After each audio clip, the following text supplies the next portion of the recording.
Welcome to the good, the bad, and the ugly. Where the mighty are fallen, the good get ugly, and there's no such thing as bad publicity.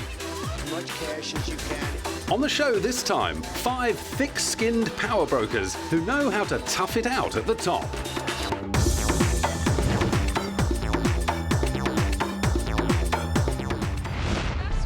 The man with the wayward comb-over certainly hasn't won and lost fortunes by worrying about being Mr. Nice Guy. His aggressive entrepreneurial style has helped him build a skyscraper empire with casinos, hotels, office towers and apartment blocks across America. His excessive borrowings to keep building during the recession of the late 80s left the Donald a multi-billion-dollar debt that forced his company into bankruptcy in 2004. Still, Donald's ownership of more than 18 million square feet of prime Manhattan real estate must provide more than a little comfort. And of course, there's his television career, which began in 2004 with The Apprentice. As executive producer and presenter of the reality TV show, Donald played mentor and tormentor to 16 overachievers vying for a one-year gig as president of one of his businesses with a salary of $250,000. Famous for his catchphrase, "You're fired," the ball-breaking billionaire doesn't suffer fools gladly when it comes to doing business. But in his capacity as co-owner of the Miss Universe organization, he has been known to turn the other cheek. In 2006, after reports surfaced that 20-year-old Miss USA Tara Conner had been seen drinking heavily and partying in New York, the eyes of America were upon him. Widely expected to fire Tara for bringing the esteemed organization into disrepute, he called a press conference. I've just met for a pretty long period of time with Tara. We talked about a lot of things. And to be honest, I expected fairly routinely that we would be terminating Tara as Miss USA. Clearly, there was something about what Tara had to say that changed his mind. After speaking to her, I saw not only a beautiful young woman, that was obvious. I saw somebody that had a good heart, that really, really tried. She left a small town in Kentucky, and she was telling me that she got caught up in the whirlwind that's New York, that we all know is New York. I believe, after speaking with Tara, I believe that she can do a tremendous service to young people. The middle-aged real estate developer had turned knight in shining armor. And you'll never know how much I appreciate Mr. Trump for saving me on this one. It truly takes someone with a wonderful heart, a heart of gold, and a blessed soul to take something that he doesn't have to keep me around. You heard about the other things he could have said, you know, you're fired, and I think that's what everyone expected, especially me. But he's a very, very compassionate person, and obviously I've learned that today. Not everyone was so bowled over by his magnanimity. In fact, talk show host Rosie O'Donnell was so unimpressed with his soft-on approach to the situation, she labelled him a snake oil salesman. No doubt he'd been called worse things by his first wife, Ivana, who since their divorce in 1993 has gone on to become a flamboyant media personality in her own right. Ivana's gravity-defying beehive and penchant for beauty therapy have seen her mercilessly parodied in comedy shows. But just like her ex-husband, she takes all the fun poking with a pinch of salt. Donald married the current Mrs. Trump, Melania Knauss, in 2005. The following year, she gave birth to his 5th child, Baron William. Meanwhile, he'd already put some of his older children to work, rebuilding the Trump empire. My children have been really good. They're very smart, and they're really good at real estate, and I'm very happy about that. Who would have known? You know, he's taught me everything I know. Again, I didn't have a conventional father-son relationship with my father growing up. We didn't go play ball. I followed him around job sites and real estate and watching him do these things. So, now working, it's really just been the culmination of all of that expertise and knowledge, and getting to work with him hand in hand now has just been an amazing experience. Donald Trump Jr.'s reward was planning the construction of the Trump International Hotel and Tower in Dubai, in collaboration with one of the world's largest real estate developers, Nakheel. To get everyone excited, Donald invited a host of stars to one of his famous extravagant parties in Bel Air in August 2008. Well, we're throwing it really to celebrate the great success of what we're doing in Dubai. It's been an amazing success. Everybody's talking about it, everybody's buying, and it's just been a lot of fun. While everyone else was thinking about pulling in their belts in response to the financial crisis, Donald was blithely spending up big. Well, I've been buying a lot of things, I think very cheaply, but we'll see. Maybe in a year from now I'll tell you I didn't make such a good deal. But I've been buying, and I just started buying, actually. And there are a lot of great opportunities. Unfortunately, however, Donald's love of a good bargain got the better of his good judgment once again. And in February 2009, Trump Entertainment Resorts filed for bankruptcy.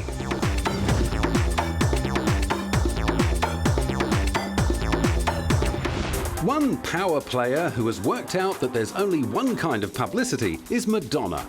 The headline hogging began early in the career of the pop goddess, who raised the hackles of the Vatican by intertwining religious symbolism with sexual themes way back in the 1980s.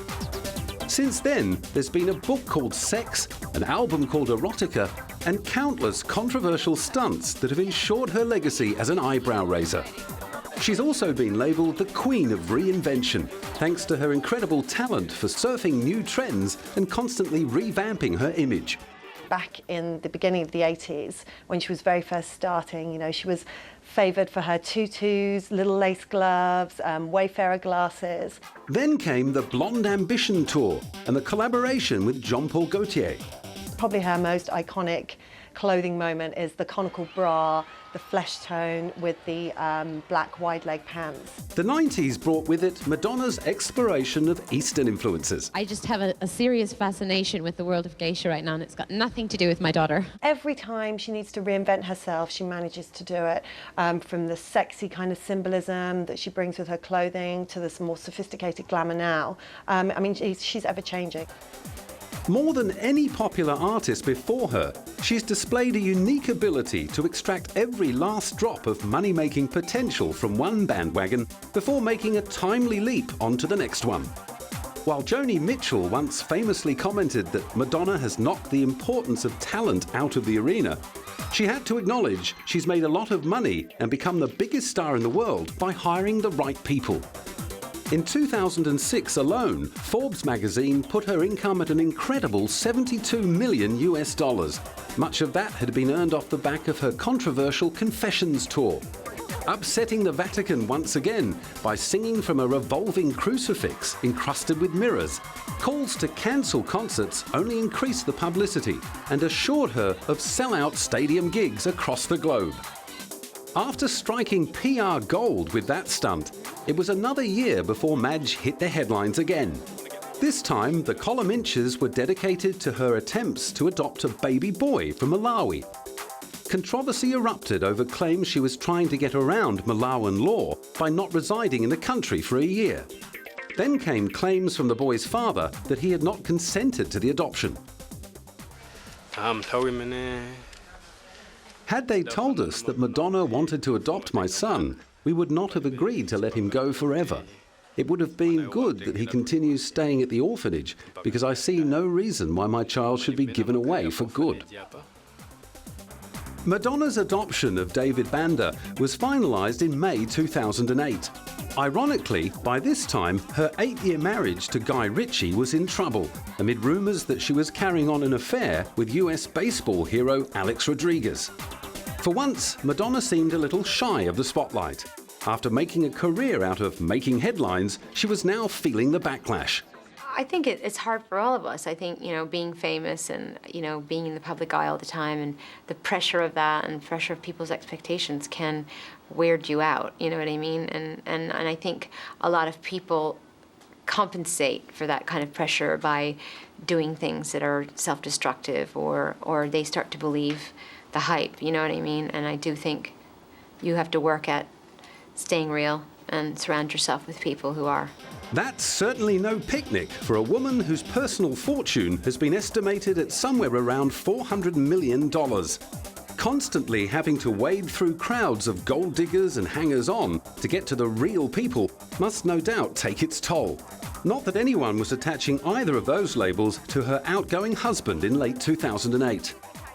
He will be entitled to claim some kind of compensation if his career has taken a bit of a backseat to hers.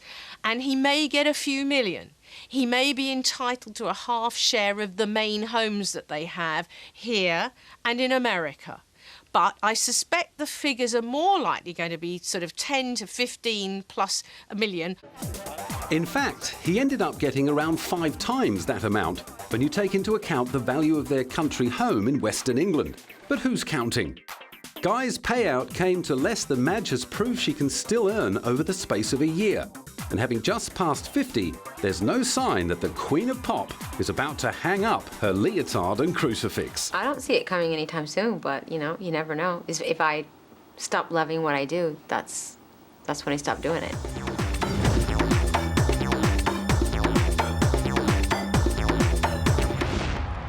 Back in 2001, while William J. Clinton may still have loved being president, he had no choice but to pack his bags and leave the White House.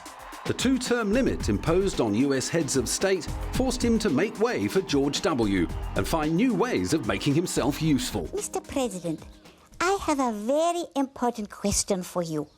What does a former Mr. President do? Well, Cammie, one of the things I do is talk to people about things that are important to them, about things that will make a difference in their lives. Oh, yes? Well, I do that also. I like to talk to people about my school and my friends and my favorite things. Oh, and I also talk to them about HIV and AIDS. Me too, Cammie. Talking and listening and helping people learn about HIV and AIDS are 2 of the things I do a lot. Really? Well, I also like to talk about my feelings with my friends and family when I am feeling sad or scared. And I like to talk to parents about how important it is to listen to their children and how to help to take care of each other. Yes. Life after the Oval Office also gave the man dubbed the first rock and roll president more time to dedicate to his love of music. And he ended up compiling a CD of some of his favourite tracks under the title The Bill Clinton Collection, selections from the Clinton Music Room. We are taking suggestions, but ultimately and finally it will be the president's decision. He'll pick the songs, but we welcome suggestions. One glaring omission was the song that was played at nearly every Clinton campaign event. The first song I would have expected to see on the record, of course, is Don't Stop by Fleetwood Mac. Instead, Bill chose to show his softer side, choosing a laid-back jazz mix featuring tracks by the likes of Miles Davis, Nina Simone and Judy Collins. But it wasn't just for fun. All proceeds from the CD went to the William J. Foundation, which distributes funds to charitable causes. Then, of course, there was a book about his life, for which he was reportedly paid $10 million. Dying to know more about him, fans couldn't wait to get their hands on My Life. We've been here since about 12:30 last night. Myself, I happen to love the guy. Always did. His personal life is his personal life. My time, I think he was the best president that we ever had. While that particular fan couldn't have cared less about what his hero got up to in private, plenty of others were slavering to get the inside track on the scandal that had dominated most of his second term. With former judge Kenneth Starr on his tail to investigate the 1993 suicide death of Deputy White House counsel Vince Foster and Bill's Whitewater land transactions, some rather nasty allegations fell out of the woodwork. First, there were claims by Paula Jones that she had been sexually harassed by Bill while he was governor of Arkansas, which he strenuously denied. During the deposition in the Jones lawsuit, he was then asked whether he had more recently had sexual relations with former White House intern Monica Lewinsky. Once again, he went into denial mode, only to be boxed into a corner by the production of a blue dress complete with alleged semen stains from one of his non-sexual encounters with Monica. The game was up. Bill came clean and ended up being impeached on charges of perjury, obstruction of justice, and abuse of power. He was acquitted on February 12, 1999. And despite the fact that he'd been caught out lying to the public as well as the grand jury, he left office 2 years later with the highest approval rate of any president since World War II. I'm really not interested in his private life. I think he was a wonderful president. He brought us all a great sense of our country being a great and good place to live, and we felt grateful to be American. Whether or not his wife, Hillary Rodham, felt the same, she stood by her man and was well entitled to call in the favour and win his wholehearted backing for her own presidential campaign in 2008.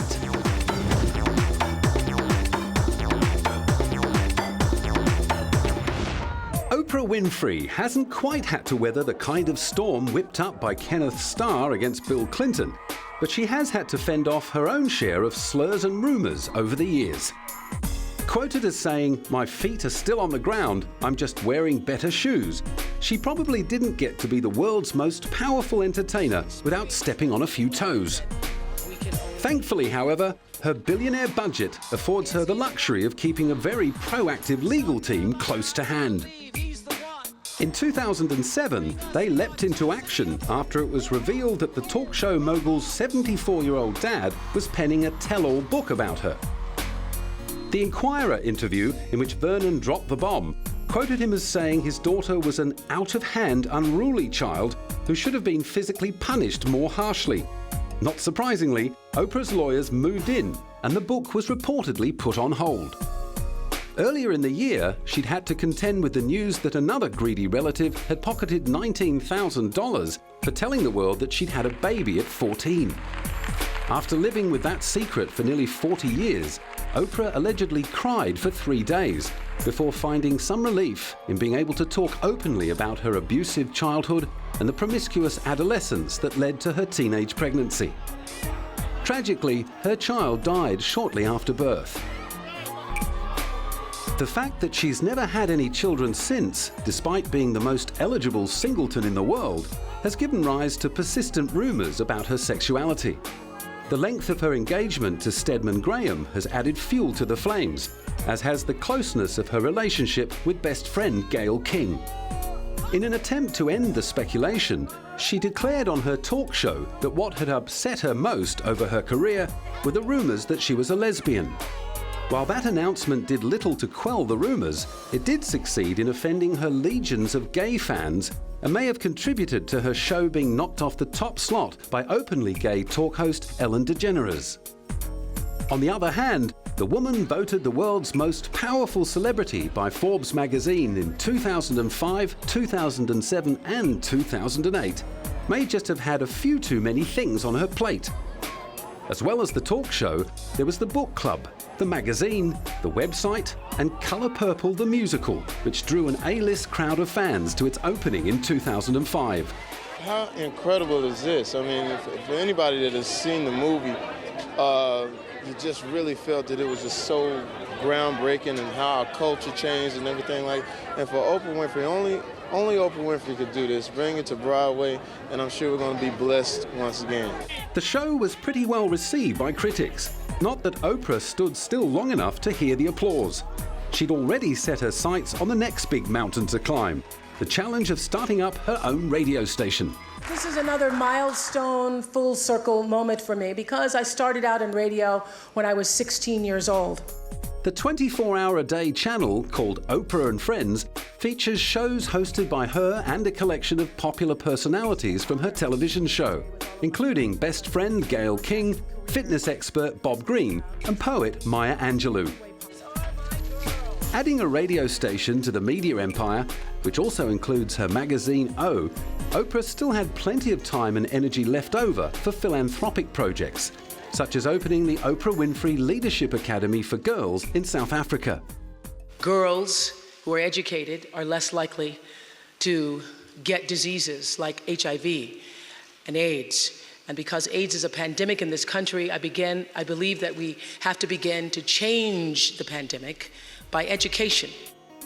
The $40 million academy aimed to give girls from deprived backgrounds a quality education in a country where schools are struggling to overcome the legacy of apartheid. This has been a long time coming. This is not just for me some small idea. This is a supreme moment of destiny for me. I've been coming to this day my entire life. Unfortunately, however, Oprah's supreme moment of destiny was soon to turn into her darkest hour. Less than a year later, reports emerged that a matron at the school had sexually abused some students.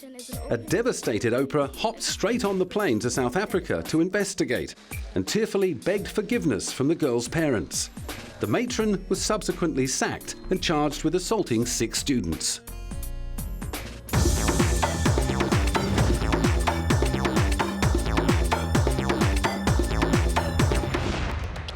Unlike some of his influential contemporaries, entrepreneur and adventurer Richard Branson has so far managed to steer clear of any personal controversy in the press.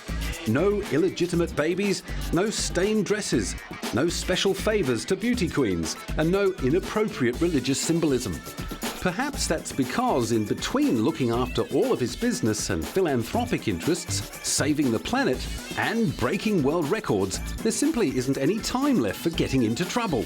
According to his mum, Eve, he could never sit still. Well, Richard was so crazy that I'm amazed he only broke one leg, I mean, if you brought up a son like Richard, you would have just as much trouble. Oh. Anyhow, it was great fun. Never a dull moment, and he's kept it up ever since. The uber entrepreneur started up his first 2 ventures at the age of 15, although his attempts at growing Christmas trees and raising budgerigars failed to get off the ground. Since then, his Virgin Empire has helped him become Britain's 6th richest man, with a personal fortune estimated at between £2 and £4 billion, and a 74-acre island in where else but the British Virgin Islands. These days, he can afford to plough plenty of his fortune into giving back to the community. As well as lending his name and know-how to the Branson School of Entrepreneurship in Johannesburg, he also heads up Virgin Unite, the not-for-profit arm of his Virgin Group that supports a wide range of charity projects, from helping homeless children in the US to providing supplies and training to indigenous people in Morocco. At a recent big-name benefit in New York, Eve shed some light on Richard's early development as a philanthropist. Well, I think with Richard, he's crazy, as you know, I never allowed him to think about himself. And when he was a little boy, if he looked shy, I said, "You shy? You're thinking of yourself. Don't dare think of yourself." So he was always made to think of outside people. Able to call on the wallets and goodwill of a bewildering array of celebrities, everyone was singing his praises. Because what he does is incredible, and it's always great when you get to meet people in this industry or people who have lived fortunate lives who turn that around and actually look outside from themselves and try and give something in return, and especially the way he does it, where it really, he causes change. Richard's great. You meet a lot of people that are very successful businessmen, and they act and behave like successful businessmen, and he really acts a lot more like an artist. He's a very creative thinker. He reminds me of a hippie, actually. But we'll get some dirt on him yet.